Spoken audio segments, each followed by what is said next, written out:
सो hey everyone, आप सभी का फिर से स्वागत है मेरे चैनल क्रेजी एक्सप्लेनर में। तो आज हम फिर से आ चुके हैं बुक ऑफ एस्पर का एक नया एपिसोड लेके। जिसने पिछला एपिसोड नहीं देखा जाकर पहले वो देख लो, और जिसने पिछले वाला एपिसोड देख लिया तो शुरू करते हैं आज का ये वाला एपिसोड। अब इस एपिसोड की स्टार्टिंग में हमें मिस्टिकल हेवन सेक्ट के एक एल्डर को दिखाया जाता है। अपनी आंखों के सामने जूफन की हेवनली ड्रैगन सोल के पैरों के नीचे अपने साथ ही एल्डर को मरता हुआ देख करके काफी ज्यादा घबरा गया होता है। तो वो कहता है कि heavenly dragon soul, almighty scarlet dragon king, तो तुम तो डीमन स्कैमिंग सेक्ट के जूफन हो ना। इसी के साथ ही वो बंदा भी मारा जा चुका होता है और उस तरीके के नोबटी को हमें दिखाया भी नहीं गया, क्योंकि अगले सीन में जूफन अपने पास से सीक्रेट स्टोन्स को निकालता है। उनकी मदद से उन सभी सीक्रेट स्टोन्स को अपनी चारों ओर बिछाता है और एक हिडन ऑरा फॉर्मेशन को एक्टिवेट कर देता है। इस वजह से वो फॉर्मेशन जूफन के साथ करे क्विलिंग और बाकी के सभी लोगों को भी अपने अंदर ढक लेती है। और क्योंकि वो एक हिडन फॉर्मेशन होती है, इसलिए बाहर से कोई भी उस फॉर्मेशन को देख नहीं सकता और ना ही ये देख सकता कि उस फॉर्मेशन के अंदर कौन है। और तभी इधर फॉर्मेशन के अंदर जूफन उस फॉर्मेशन से बाहर जाते हुए क्विलिंग से कहता जाता है कि मैं मदद लाने के लिए सेक्ट में वापस जा रहा हूँ, इसलिए जब तक मैं वापस ना आ रहा हूँ तुम लोग यहीं पर छुपे रहना और इस फॉर्मेशन को छोड़ करके बाहर बिल्कुल मत निकलना। तो इधर जूफन की बात सुनकर के क्विलिंग जूफन से कहता है कि स्टीवर्ट जू, सेक्ट लीडर आपकी बात मान करके यहाँ पर मिस्टिकल हेवन सेक्ट के साथ में वॉर लड़ने के लिए बिल्कुल भी एग्री नहीं होंगे। तो जूफन उससे कहता है कि इसका कोई नतीजा नहीं है, मैं अपने लोगों को लेकर के आऊंगा। और जूफन उस फॉर्मेशन से बाहर जाते हुए क्विलिंग से कहता जाता है कि क्विलिंग मैं यहाँ से जा रहा हूँ, इसलिए लड़कियों का तुम्हें ध्यान रखना है। तो क्विलिंग भी जूफन को ग्रीट करते हुए कहता है कि स्टीवर्ट जू आप बिल्कुल भी चिंता मत कीजिए, क्विलिंग अपनी पूरी ड्यूटी करेगा। और फिर अगले सीन में हमें वापस डीमन स्कैमिंग सेक्ट के एरिया का सीन दिखाया जाता है। यहाँ पे अचानक से डीमन स्कैमिंग सेक्ट की बैरियर फॉर्मेशन एक्टिवेट हो जाती है और उस फॉर्मेशन के अंदर से अचानक से जूफन बाहर निकल करके आता है। इस तरीके से अचानक से किसी बंदे को अपने सेक्ट में अंदर आते हुआ देख करके तो उस जगह का डिसाइबल कहता है कि रुको, आखिर कौन हो तुम। और जब वो जैसे ही जूफन को देखता है तो सबसे पहले वो उसे ग्रीट करता है, उससे कहता है कि स्टीवर्ट जू मुझे माफ कर दीजिए, आप वापस आ गए। तो जूफन उससे कहता है कि ठीक है कोई बात नहीं। तो बंदा उससे कहता है कि थैंक यू स्टीवर्ट जू मुझे माफ करने के लिए। मेरा वो बदमाश साथी तो ये कहता रहा कि स्टीवर्ट जू सेक्ट छोड़ करके जा चुके हैं और वो वापस सेक्ट में फिर कभी नहीं आएंगे, इसलिए पिछले 2 हफ्तों से मुझे इस बात ने काफी ज्यादा दुखी कर दिया है। तो उससे कहता है कि क्या तुम्हें मेरी याद आई। बंदा खुश होते हुए कहता है कि हाँ ऑफ कोर्स स्टीवर्ट जू, ये सब कुछ सिर्फ और सिर्फ आपके वजह से तो हो पाया है। हम सभी लेबर्स अब किसी के कैटल्स की तरह नहीं जी रहे हैं, क्योंकि आप ही ने तो हमें हमारे कल के लिए उम्मीद दी है। हालांकि अब सिचुएशन अलग है और मेरे पास में स्टीवर्ट जू की इलाइट लेबर ऑफिस में ज्वाइन होने की पावर नहीं है, लेकिन फिर भी कम से कम अब मेरे पास में मेरा फ्यूचर तो है ही। और मैं वादा करता हूँ कि मैं बहुत ज्यादा मेहनत करूंगा और अगली साल डेफिनेटली इलाइट लेबर ऑफिस में ज्वाइन करूंगा। जुबन उससे कहता जाता है कि गुड, बहुत अच्छे, तुम्हारे लिए ये अच्छा है। लेकिन तभी जुबन रुकते हुए उससे कहता है कि मुझे बताओ कि बाकी के अन्य कितने लोग तुम्हारी इस बात से सहमत हैं। वो बंदा खुश होते हुए जुबन की ओर भगते हुए उससे कहता है कि स्टीवर्ट जू, लेबर ऑफिस के सभी लोग आपके प्रति बहुत ज्यादा आभारी है और जो कुछ भी आपने हमारे लिए किया है उसे देख करके मुझे यकीन है कि ज्यादातर डिसाइबल्स और एल्डर आपका सेक्ट के लिए इतना कुछ करने की वजह से इसके लिए स्टीवर्ट जू का पूरा समर्थन करते हैं। जुबन उससे कहता है कि इसका मतलब अभी भी कुछ बचे हुए हैं। तो वो बंदा बताता है कि वो सभी लोग सिर्फ और सिर्फ इनर सेक्ट के टुकड़ों पर पड़ने वाले लोग हैं और उन लोगों को सिर्फ और सिर्फ आपके इन गट्स पर नफरत है। तो जुबन उससे कहता है कि तो फिर मुझे बताओ कि आखिर कितने लोग तुम में से मेरी किसी भी काम में मदद करने के लिए तैयार हैं। तो वो बंदा उससे कहता है कि स्टीवर्ट जू, आपको बस हमसे एक बार कहना है और हम लोग आपके लिए किसी भी खतरे का सामना करेंगे। जुबन कहता है कि बहुत अच्छे, और बताओ क्या सेक्ट लीडर आसपास है। तो वो बंदा कहता है कि नहीं स्टीवर्ट जू, इस समय सेक्ट लीडर तो बहुत ही ज्यादा बिजी है और सेक्ट में रुकने के लिए तो उनके पास अभी बिल्कुल भी टाइम नहीं है, क्योंकि जब से आपने डबल ड्रैगन गैदरिंग में अपनी चमक बिखेरी है तब से कई सारे एम्पायर्स हमारे साथ में जुड़ना चाहते हैं। वो तो यहाँ तक की चाहते हैं कि हम उनके साथ में आ जाएं। इसलिए इन कुछ दिनों से सेक्ट लीडर बहुत ज्यादा खुश हैं। तो हमेशा बातचीत के लिए एक एम्पायर से दूसरे एम्पायर जा रहे हैं। तो जुफन कहता है कि ओह, तो इसका मतलब सेक्ट लीडर यहाँ सेक्ट में नहीं है। साथ ही फिर अगला सीन हमें सेक्ट हॉल का दिखाया जाता है। आप एक सेक्ट हॉल के बाहर लग रही इमरजेंसी मीटिंग वाली बेल जोरों से बज रही होती है। इस तरीके से बजता हुआ देख के तो बाकी सभी एल्डर्स भी हैरान होते हुए कहते हैं कि ये क्या भगवान के लिए, अब ये कौन सा मूर्ख है जो कि इस तरीके से घंटी बजा रहा है और इस तरीके से इमरजेंसी मीटिंग बिठाने की हिम्मत कर रहा है।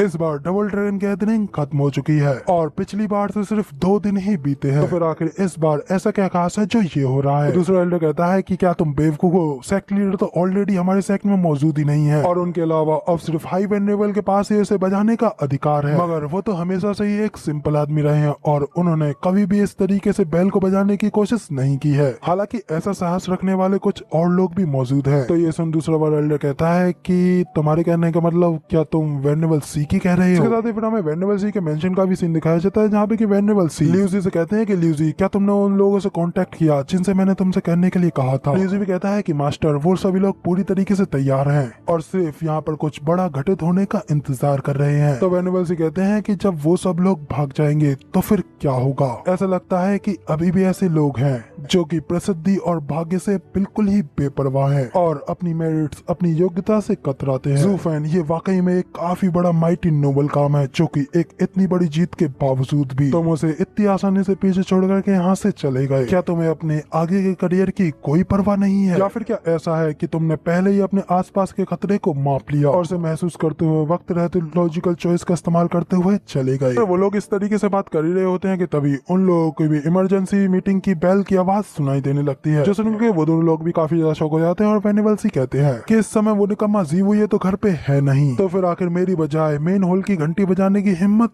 कौन कर रहा है? मेरे ख्याल से शायद ये वो मौका हो सकता है जिसका कि हम सभी लोग इतने टाइम से इंतजार कर रहे हैं। साथ ही फिर हमें मेन सेक्ट हॉल का सीन दिखाया जाता है, जहाँ पे कि एल्डर्स और वेनेबल्स मेन मीटिंग हॉल में आ चुके होते हैं और उन लोगों के सामने सेक्ट लीडर की गद्दी की साइड पे ज़ूफ़ेन खड़ा होता है। उन सभी लोगों से कह रहा होता है कि डीमन स्कैमिंग सेक्ट के सभी एल्डर्स और वेनेबल्स क्या आप सभी लोग यहाँ पर आ चुके हैं? तब वेनेबल भाई थोड़ा हैरान होते हुए ज़ूफ़ेन से पूछते हैं कि स्टीफन ज़ू आखिर इस सब का क्या मतलब है, क्योंकि यहाँ पर सिर्फ और सिर्फ सेक्ट लीडर और हाई वेनेबल के पास ही इस तरीके से मेन हॉल की बेल बजा करके इनर सेक्ट की मीटिंग बिठाने की पावर है। हालांकि पहले भी कुछ लोग बिना परमिशन के इस चीज का इस्तेमाल करते रहे हैं, लेकिन फिर भी आप अभी सिर्फ एक डिसाइपल है और अगर आपको हमसे कुछ करवाना है फिर सिर्फ आप हमारे पास में आकर के ये सब कुछ कह सकते हैं, इस तरीके से कोई तमाशा खड़ा नहीं कर सकते। इस पे इनर सेक्ट के एक एल्डर उनसे कहते हैं कि वेनेबल भाई आखिर आप किसके बारे में बात कर रहे हैं? हाई वेनेबल तो शायद ही सेक्ट के मामलों में कुछ इंटरफेरेंस करते हैं और जहाँ चाहते हैं वहाँ जाते हैं, जबकि उनके बाद में सिर्फ वेनेबल सी का ही आगे आना थोड़ा स्वाभाविक है, तो फिर आखिर उनके बाद में उनका घंटी बजाना क्या गलत है? तो वेनेबल भाई कहते हैं कि क्या ये अभी भी उसकी हैसियत से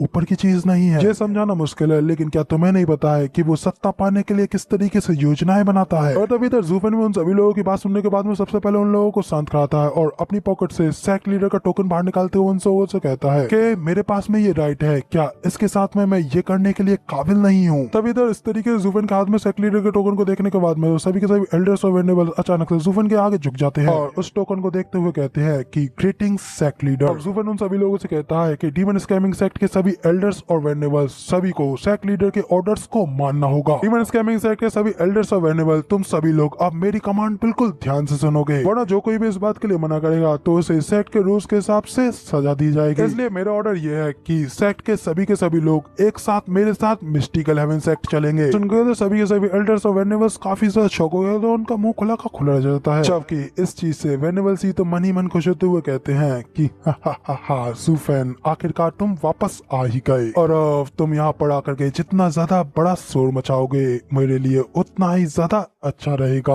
अब क्योंकि ये मामला है तो ये ओल्ड मैन तुम्हारी मदद इसमें जरूर करेगा। जिसके बाद फिर यहाँ पे वेनेबल सी आगे बढ़ते हैं और कहते हैं कि आखिर यहाँ पर ये सब क्या चल रहा है, और उनसे भी बाकी के एल्डर से पूछते हैं कि आखिर वो बेल यहाँ पर किसने बजाई। अब इस पे उन्हीं का एक इनर एल्डर उन्हें रिपोर्ट करते हुए बताता है कि वेनेबल सी ज़ूफ़ेन के पास उसके हाथ में सेक्ट लीडर का टोकन है और उसी ने यहाँ पर उस बेल को बजाया है ताकि वो यहाँ पर हम सभी एल्डर्स और वेनेबल्स को ला करके इस मीटिंग को रख सके। वो चाहता है कि इस सेक्ट का हर एक आदमी मिस्टिकल हेवन सेक्ट की ओर मार्च करे। सुनते हुए तो वेनेबल से भी थोड़ा हैरान होते हुए कहते हैं कि क्या, जिसके साथ ही फिर वो ज़ूफ़ेन की आंखों की ओर घूरने लगते हैं। वेनेबल भाई थोड़ा हेजिटेट करते हुए वेनेबल की से कहते हैं किसी भी क्षण तैयार रहना, अभी कुछ भी हो सकता है। इधर वेनेबल से चुप रहते हुए अचानक से स्माइल करते हैं, ज़ूफ़ेन के टोकन के सामने ग्रीट करते हुए कहते हैं कि ग्रीटिंग सेक्ट लीडर को, और अब क्योंकि सेक्ट लीडर का टोकन आपके पास में है तो मैं आपके सभी ऑर्डर्स को मानने के लिए तैयार हूँ। वेनेबल सी की इस तरीके की बातों को सुनकर तो उनका साइड वाला एल्डर भी हैरान हो जाता है और उनसे कहता है कि वेनेबल सी आखिर आप ये क्या कर रहे हैं, मगर तभी वेनेबल सी उसे घूरते हुए शांत करा देते हैं और उससे कहते हैं कि दूर्त ज़ूफ़ेन के पास में इस समय सेक्ट लीडर का टोकन है, जिस वजह से सेक्ट लीडर के बाद में ज़ूफ़ेन ही इस सेक्ट में सबसे ज्यादा हाई पावर को रखता है और उसके कहे गए सभी शब्द सेक्ट लीडर के शब्द के बराबर ही है। तो फिर आखिर तुम्हें उनके ऑर्डर्स को ना मानने की हिम्मत कैसे हुई? क्या तुम ऐसा करके विद्रोह करना चाहते हो? तो एल्डर भी ये सुनकर घबराते हुए कहता है कि नहीं वेनेबल सी, मैं ऐसा नहीं करना चाहता। जबकि वेनेबल सी की इस तरीके से उसका साथ देते हुए देख करके तो ज़ूफ़ेन भी अपने मन में कहता है कि आखिर आप इस बूढ़े आदमी के दिमाग में क्या चल रहा है। इधर वेनेबल सी हंसते हुए ज़ूफ़ेन से कहते हैं कि अब क्योंकि ये सेक्ट लीडर की इच्छा है तो फिर हम सभी लोग सिर्फ और सिर्फ आपके ऑर्डर्स को ही मानेंगे। लेकिन हालांकि हम लोग इस तरीके से अपने सेक्ट को पूरी तरीके से खाली तो छोड़ करके नहीं जा सकते। तो क्या स्टीवर जू, क्या मैं यहाँ की रक्षा करने के लिए इनर सेक्ट के कुछ एल्डर्स और डिसाइपल्स को छोड़ सकता हूँ? उसकी इस तरीके से चिकनी चुपड़ी बातों को सुनकर के तो ज़ूफेन भी अपने मन में कहता है, सामान्य परिस्थितियों में सतर्क रहना ज्यादा जरूरी होता है, लेकिन अभी मेरे पास में समय बर्बाद करने का टाइम बिल्कुल नहीं है। इसके साथ ही फिर ज़ूफेन उन सभी लोगों से कहता है कि ठीक है, फिर हम लोग वैसा ही करेंगे जैसा कि वेनेबल सी ने कहा। इसलिए इनर सेक्ट के सभी एल्डर्स और वेनेबल्स यहाँ पर सेक्ट की रक्षा के लिए रुके रहेंगे, जबकि लेबर ऑफिस के सभी लोग मेरे साथ चलेंगे। इसके साथ ही फिर वो सभी के सभी लोग ज़ूफेन की बात के लिए एग्री हो जाते हैं। पल बड़ी तेजी से सेक्ट हॉल से निकलते हुए आसमान में उड़ते हुए ज़ूफेन के पीछे पीछे बड़ी तेजी से मिस्टिकल हेवन सेक्ट की ओर जाने लगते हैं। सेक्ट का वो एल्डर उन सभी लोगों को इस तरीके से जाता हुआ देख करके वेनेबल सी से पूछता है, वेनेबल सी, आखिर आपने एक इस तरीके के सीरियस एक्शन को इतनी आसानी से अलाउ कैसे करने दिया? वेनेबल सी कहते हैं कि ऐसा इसलिए क्योंकि ये चीज इतनी ज्यादा सीरियस है,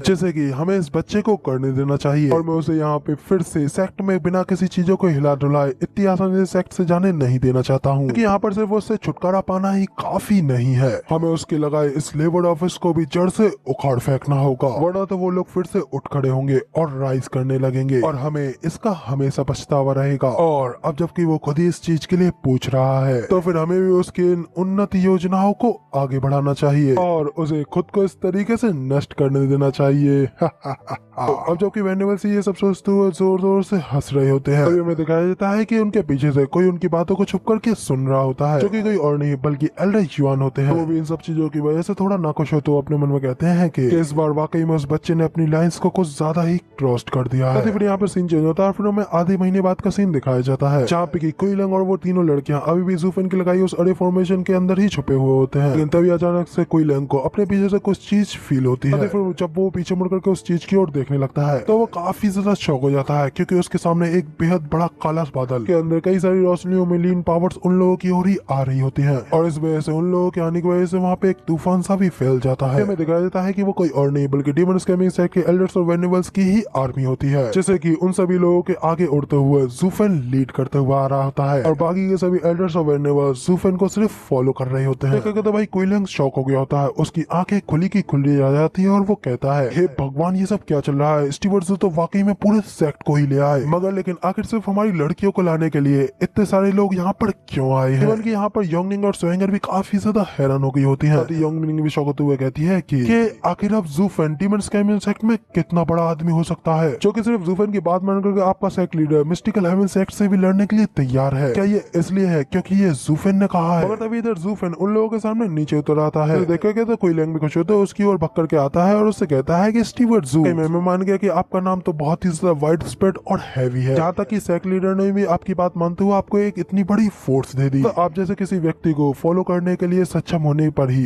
बेहद ज्यादा आश्चर्यचकित हूँ। तभी कुइलंग की सारी बातें सुनकर ज़ूफेन जल्दी से उसे शांत कराता है और उससे कहता है कि शांत रहो, ये सब कुछ जी हुए का काम नहीं है। सौभाग्य से वो वहाँ सेक्ट में नहीं था, इसी वजह से मैं यहाँ पर इतने सारे लोगों को लेकर के आ पाया। तो कुइलंग की आगे शौक के मारे खुली की खुली रह जाती है, उसके पूरे शरीर से टोटली पसीने छूटने लगते हैं। तो ज़ूफेन उसे आगे बताता है कि इसके अलावा अभी तक इन लोगों को ये भी नहीं पता है कि मैं यहाँ पर इन लोगों को किस लिए लेकर के आया हूँ, तो इसलिए अब तुम कुछ भी मत कहो और इन सबको समझाना बुझाना वो सब कुछ तुम मेरे ऊपर छोड़ दो। तभी जब कुइलंग अपने शौक से नहीं निकला होता है, तो ज़ूफेन उसे घूर करके देखता है और सीरियसली तरीके से उससे कहता है कि क्या तुम उसे नहीं बचाना चाहते? तो कुइलंग भी उससे कहता है कि हाँ, मैं ऐसा बिल्कुल करना चाहता हूँ। तो ज़ूफेन उससे पूछता है कि तो बताओ कि आखिर तुम उसके लिए क्या कर सकते हो? कुइलंग कहता है कि मैं तो उसके लिए बिना किसी हिचकिचाहट के आग और पानी दोनों से गुजर सकता हूँ। फिर ज़ूफेन भी स्माइल करता है, उसे वहीं पे छोड़ करके पीछे की ओर मुड़ जाता है, कहता जाता है कि तो ठीक है, फिर अब सब कुछ मेरे ऊपर छोड़ दो। तभी इधर ज़ूफेन फिर उन सभी एल्डर्स और वेनेबल्स की ओर जाने लगता है और उन सभी लोगों से कहता है कि दोस्तों, अब हम सभी लोग यहीं रुकते हैं, क्योंकि अब मुझे आप लोगों को ये समझाना है कि आखिर हम लोग मिस्टिकल हेवन सेक्ट में क्यों जा रहे हैं। तो सुनो सभी लोग, अब कार्रवाई के लिए तैयार हो जाओ, क्योंकि मैं आप लोगों को बता दूं कि हम लोग मिस्टिकल हेवन सेक्ट इसलिए जा रहे हैं कि हम लोग मिस्टिकल हेवन सेक्ट के साथ में एक फुल फ्लेज वॉर लड़नी है। तो सभी लोगों को घुटनों पर ला करके उन्हें एक अच्छा लेसन सिखाना है। जो सुनकर तो सभी के सभी एल्डर्स और वेनेबल्स काफी ज्यादा शौक हो गए होते हैं और हैरान होते हुए ज़ूफेन से कहते हैं कि क्या, आखिर तुम ये क्या कह रहे हो? अगर हम ये करते हैं तो ये चीज तो पूरी तरीके से हद पार कर देगी। भले ही 9 सेक्टों के बीच में किसी भी तरह की झड़प होना एक मामूली बात है, मगर लेकिन बिना किसी जस्टिफिकेशन के किसी सेक्ट के ऊपर इस तरीके से फुल फ्लेज हमला करना, ये एक क्राइम है। हम इस चीज से पूरे वेस्टरलैंड में एक अपराधी बन जाएंगे और इसमें डबल ड्रैगन मैनर किसी न किसी मोड़ पे तो जरूर दखल देगा और हमें इस चीज के लिए पूरी सजा देगा। इसलिए हम में से कोई भी इस चीज का ब्लेम बिल्कुल नहीं ले सकता, यहाँ तक कि सेक्ट लीडर भी नहीं। वेनेबल भाई ये सब कह रहे होते हैं जबकि वेनेबल की नजर अपने डिसाइपल कुइलैंग की ओर पड़ती है। शायद से उन्हें वहाँ पर कुइलैंग और ज़ूफेन को देख करके और मिस्टिकल हेवन सेक्ट के साथ में लड़ाई को देख करके कुछ समझ में आने लगता है। वो माहौल को शांत कराते हुए कहते हैं कि अगर सेक्ट लीडर के पास में कोई रियल रीजन नहीं है, अच्छा रहेगा कि हम लोग वापस चले आए क्योंकि अभी भी कोई ज्यादा देरी नहीं हुई है और अगर हम लोग अभी यहाँ से वापस चले जाते हैं तो हम में से किसी को भी इस हैवी रेस्पॉन्सिबिलिटी को झेलना नहीं पड़ेगा। चाहे न चाहे हम में से कोई भी इतनी बड़ी रेस्पॉन्सिबिलिटी को नहीं झेल सकता और उसके आने वाले कॉन्सिक्वेंसेस को तो बिल्कुल भी नहीं। तो ज़ूफेन उन लोगों से कहता है कि क्या आप लोग जानते हैं कि आखिर मैंने तुम लोगों को पहले इसके बारे में क्यों नहीं समझाया? जब हम सेक्ट में थे तो आप लोगों को इस तरीके से बाहर लाने का रीजन क्या था? इसलिए था क्योंकि वेनेबल सी का कोई ना कोई झूठ जरूर हमारे मिस्टिकल हेवन सेक्ट के ऊपर होने वाले इस अटैक को जरूर रुकवा देता। ऐसा क्यों? क्योंकि अगर वो लोग इस बैटल को हार गए तो वो भी अपना सब कुछ खो देंगे। हालांकि हम लोग बिल्कुल नहीं डरते क्योंकि हम लोग जीरो से शुरू हुए हैं और आज यहाँ तक पहुँच पाए हैं और सब कुछ बाद में कमा जाएगा, ये कभी भी अभी में नहीं है। आप लोगों को नहीं पता है लेकिन डबल ड्रैगन गैदरिंग में कई सारी चीजें हुई थी, लेकिन मैंने तीनों एल्डर से उसके बारे में बोलने के लिए मना कर दिया था, इस डर से कि कहीं आप वो सुनकर के ज्यादा इम्पल्सिव ना हो जाओ। वास्तव में हमारी अचीवमेंट्स और ज्यादा हायर हो सकती थी, इवन कि हम मिडिल 3 सेक्ट नहीं बल्कि सुपीरियर 3 सेक्ट में भी शामिल हो सकते थे, मगर मिस्टिकल हेवन सेक्ट की उन चालों की वजह से, उनकी उन गंदी चालाकियों ने हमारे कई सारे पॉइंट्स गवा दिए, इसलिए हमारा सुपीरियर 3 सेक्टों में शामिल होने का चांस भी खो गया। जो सुनने को तो बाकी के सभी एल्डर्स भी हैरान होते हुए कहते हैं कि क्या वाकई में ऐसा कुछ हुआ था? तो ज़ूफेन वेनेवल की ओर देखते हुए कहता है कि फाइंड यांग, क्या ऐसा कुछ ही नहीं हुआ था? जिसपे तो बाकी के सभी लोगों की नजरें भी वेनेवल यान के ऊपर आ जाती हैं। वेनेवल यान भी थोड़ा हेजिटेट करते हुए कहते हैं कि हाँ ऐसा ही हुआ था, मगर साथ ही वो अपने मन में कहते हैं कि क्या पहले ये एग्रीमेंट नहीं था कि हम लोग इस बारे में बिल्कुल बात नहीं करेंगे? फिर आखिर ज़ूफेन ने अब ये सब कुछ रिवील क्यों कर दिया और अब आखिर इस सब का क्या मतलब है? तभी ज़ूफेन अपनी आगे बात बताते हुए कहता है कि जब सेक्ट लीडर को उन भयंकर परिणामों की बात का पता चला तो वो काफी ज्यादा क्रोधित हो गए। मिस्टिकल हेवन सेक्ट अभी एक लोअर 3 सेक्टों में है जो कि हम लोग पहले हुआ करते थे, लेकिन अब हम लोग रियल मिडिल 3 सेक्टों में से एक टॉप सेक्ट है। तो बताओ क्या अब भी हम लोग उन लोगों के इस अपमान को सहेंगे? इसलिए सेक्ट लीडर ने उन लोगों के उस एहसान को वापस करने और हमारे सेक्ट की पावर दिखाने के लिए मुझे 1 महीने पहले वहाँ पर भेजा था। तब ये सुनकर के तो बाकी के लेबर डिसाइपल भी खुश होते हुए कहते हैं कि तो ऐसा था। इसका मतलब जैसा कि रूमर्स फैल रहे थे वैसा बिल्कुल भी नहीं है। स्टीवर्ट ज़ू ने अभी भी सेक्ट को नहीं छोड़ा है, वो तो सेक्ट लीडर के ऑर्डर्स पर एक मिशन के लिए बाहर गए हुए थे। तब इधर ज़ूफेन आगे कहता है कि लेकिन जैसे ही मैं मिस्टिकल हेवन सेक्ट में पहुंचा तो वहाँ पे एक गंभीर घटना घटी। वो लोग हेवन थ्रिलिंग सेक्ट के साथ में मिलकर के उनके साथ एक अलायंस बनाना चाहते थे और इससे वो मिडिल 3 सेक्टों की पावर से भी ऊपर उठ जाएंगे ताकि वो अपनी उस शैडो से हमें दबा सके, हमें सप्रेस कर सके। और जैसे ही मुझे इस न्यूज के बारे में पता चला तो मैंने तुरंत जाकर के इसके बारे में सेक्ट लीडर को रिपोर्ट की और उस समय मिस्टिकल हेवन सेक्ट के 2 एल्डर्स भी मुझे रोकने के लिए आए थे, लेकिन ऑफ कोर्स मैंने उन दोनों को ही मार डाला। जो सब कुछ सुनकर के तो बाकी के सभी एल्डर्स भी मिस्टिकल हेवन सेक्ट को भड़कते हुए कहते हैं कि क्या मिस्टिकल हेवन सेक्ट इतना ज्यादा अभिमानी हो रहा है? अगर हम डबल ड्रैगन गैदरिंग के उनके उन स्कैम्स को भी पीछे छोड़ दें, फिर भी उसने हमारे सेक्ट के सबसे ग्रेटेस्ट कंट्रीब्यूटर के ऊपर हमला करने की कोशिश की, भी अपने 2 एल्डर्स भेज करके उन्हें इसकी तो सजा मिलनी ही चाहिए। उन्हें पता लगना चाहिए कि डीमन स्कैमिंग सेक्ट के साथ में किसी भी तरीके से कोई भी खिलवाड़ नहीं कर सकता। ज़ूफेन आगे कहता है कि ये सब कुछ सुनकर के सेक्ट लीडर भी काफी ज्यादा क्रोधित हो गए, इसलिए अब वो खुद पर्सनली उनसे निपटना चाहते थे। लेकिन आप लोगों को तो पता ही है कि अभी सेक्ट लीडर सभी काइंड्स के एम्पायर के साथ में बातचीत कर रहे हैं और अगर 2 सेक्टों की वजह से हमें पीछे धकेला गया तो इससे हमारे नाम पर असर पड़ेगा। इसलिए सेक्ट लीडर ने सबसे पहले मुझे पहला कदम उठाने के लिए कहा और क्योंकि हम हेवन थ्रिलिंग सेक्ट के साथ में अभी नहीं जीत सकते तो इसका मतलब ये नहीं है कि हम उसके छोटे भाई को भी नहीं छू सकते। इसलिए सेक्ट लीडर ने मुझे अपना बैच दिया और मुझे इस सब का इंचार्ज बना दिया। इसलिए अब भले ही डबल ड्रैगन मैनर इसके लिए हमें कोई सजा दे, पर फिर भी हम लोग अपने नाम के लिए फाइट जरूर लड़ेंगे। हम लोग अभी एक मिडिल 3 सेक्ट है, ना कि कोई ऐसा सेक्ट है जिसे कि कोई लोअर 3 सेक्टों में से कोई सेक्ट खिलवाड़ करने के बारे में सोचे। ये लड़ाई असलियत में हमें मिडिल 3 सेक्टों के बीच में एस्टेब्लिश्ड करवाएगी। जाएगी और बाकी के सभी लोगों को भी पता चलेगा कि आखिर क्यों हम लोग मिडिल 3 सेक्टों में हैं। और अब जब तक मिस्टिकल हेवन सेक्ट पूरी तरीके से डिस्ट्रॉय नहीं हो जाता तब तक किसी दर में इतनी गंभीरता कहाँ जो हमारे सामने आए। यहाँ तक कि वेस्टरलैंड में हमारे इस नाम के लिए डबल ड्रैगन मैनर को अपने 2000 सीक्रेट स्टोन्स को भी वापस कर दूंगा। तो सुनकर के तो बाकी के सभी एल्डर्स में भी जोश आ जाता है। वाकई में स्टीवर्ट ज़ू हमारे सम्माननीय है। यदि आप हमारे सेक्ट के लिए इतना कुछ कर सकते हैं तो फिर इसके लिए आखिर हम लोग क्यों पीछे रहेंगे। इसी के साथ ही फिर जैसे ही सभी के सभी लोग फुल्ली मोटिवेट हो जाते हैं, ज़ूफेन भी उन लोगों को और ज्यादा मोटिवेट करते हुए कहता है कि चलो फिर इसे करते हैं, उन लोगों को आप पूरी तरीके से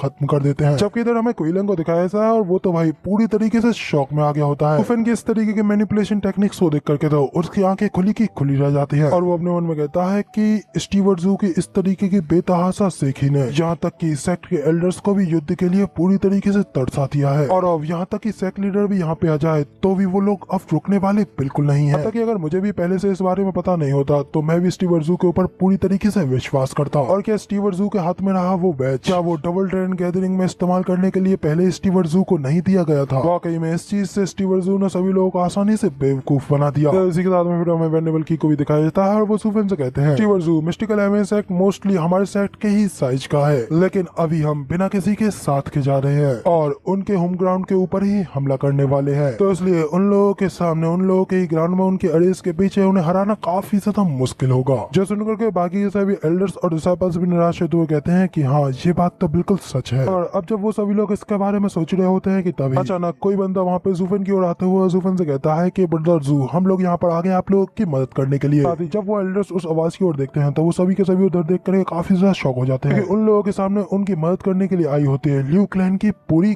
खास आर्मी। तो उनके आगे होता है ल्यू क्लैन का मास्टर ल्यू यूनहाई। तो फिर वहाँ पे यूनहाई को देखने के बाद में ज़ूफेन भी बाकी सभी लोगों से हंसते हुए कहता है तो फिर बताओ क्या हम लोग काफी हैं उन लोगों के साथ फाइट लड़ने के लिए। और उसी वक्त यूनहाई भी नीचे उतर आता है और ज़ूफेन की ओर जाते हुए उससे कहता है कि ब्रदर ज़ू, काफी समय हो गया, आप कैसे हैं। तब यूनहाई को देख ज़ूफेन भी उससे कहता है कि यूनहाई, तुम तो काफी ज्यादा बड़े हो चुके हो और अब मुझे ये चीज देख करके काफी ज्यादा रिलीफ मिल रही है कि अब तुम ल्यू क्लैन के हेड का रोल निभाने में पूरी तरीके से निपुण हो चुके हो। तो तुम ल्यू क्लैन को लीड करने के लिए काफी ज्यादा स्किल्ड भी हो चुके होगे। इस पे यूनहाई भी खुश होते हुए कहता है कि हाँ, ये सब कुछ सिर्फ और सिर्फ ब्रदर ज़ू की ही वजह से है, क्योंकि उन्होंने जाने से पहले मेरे लिए सब कुछ मंच को तैयार कर दिया था और तीनों स्टीवर्ट्स के द्वारा ध्यान दिए जाने की वजह से अब तक एक क्लैन के हेड के रूप में भी मुझे कोई दिक्कत नहीं हुई और न ही मुझे और किसी बात की चिंता करनी पड़ी। तभी ज़ूफेन भी कहता है कि हाँ, उन तीनों को त्यानी में सबसे बुद्धिमान 3 कहा जाता है, तो उनका वो नाम क्लियरली तौर पर यूं ही नहीं था, इसलिए उनका तुम्हारे साथ होने पर मुझे कोई दिक्कत नहीं है। मैं कहता है कि मगर बिग ब्रदर ज़ू, मुझे हमेशा से आपके वापस आने की उम्मीद थी कि एक दिन आप जरूर वापस आएंगे, इसलिए मैंने हमेशा आपके लिए ग्रैंड स्टीवर्ट की जगह खाली रखी है। ज़ूफेन उससे पूछता है कि जब मैं वापस आऊंगा तो क्या मैं फिर से स्टीवर्ट ही बनूंगा?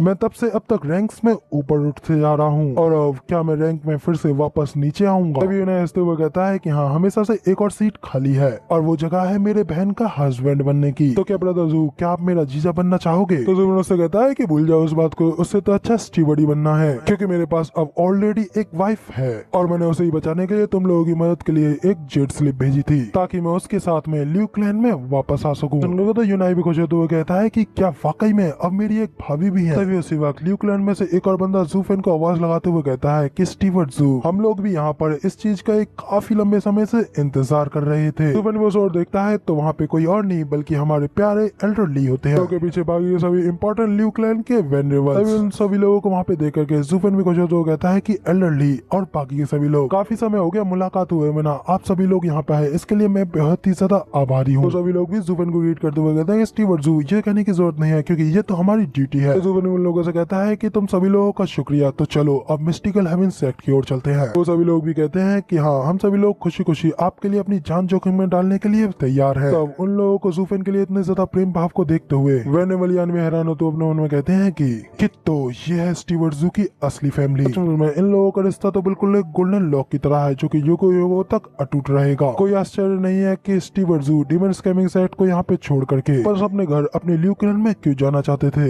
इस सब चीज के लिए वाकई में ये फैमिली लायक है। अब जब वेनेवलियन ल्यू क्लैन को देखते हुए खुश हो ही रहे होते हैं कि तभी आसमान से कोई बंदा ज़ूफेन को डेड डेड करते हुए उसकी ओर बड़ी तेजी से आ रहा होता है। कोई और नहीं बल्कि हमारा पुराना लेजेंडरी कैरेक्टर गूस सेंगटोंग होता है। वो आते ही सीधा प्यार से ज़ूफेन के चिपक जाता है। वहाँ पे देख के ज़ूफेन भी कुछ होते कहता है कि बच्चे, आखिरकार तुम भी आ ही गए। मुझे तो लगा था कि वो बूढ़ा आदमी शायद तुम्हें यहाँ पे आने ही नहीं देगा। सेंगटोंग भी खुश होते हुए कहता है कि अगर वो अंकल मना भी करते तो भी मैं यहाँ पर अपने बूढ़े फादर की मदद करने के लिए चुपके से जरूर उड़ निकल आता है। और तभी इधर साइड पे हमें बाकी के एल्डर्स और वेनेबल्स को भी दिखाया जाता है। तभी लोग तो गुसाइंगटन को जूफन के पास देखकर काफी ज्यादा शॉक हो गए होते हैं और कहते हैं कि ये क्या स्टीवर्ट जू का एक बेटा भी है। सबके वेनेबल भाई और वेनेबल की तो शौक होते अपने मन में कहते हैं कि एक इतना छोटा सा लड़का, वो भी इस तरीके से इटरनल स्टेज पर, इस बंदे के एंटायर फैमिली इस तरीके के सनकियों से भरी पड़ी है। इधर हमें जून को दिखाया जाता है जो कि उन सभी लोगों से कहता है कि अब बहुत होगी बातचीत और अब समय आ गया है कि हम लोग इस बात के ऊपर डिस्कस करें कि अब हमें मिस्टिकल हेवन सेक्ट के ऊपर किस तरीके से हमला करना है।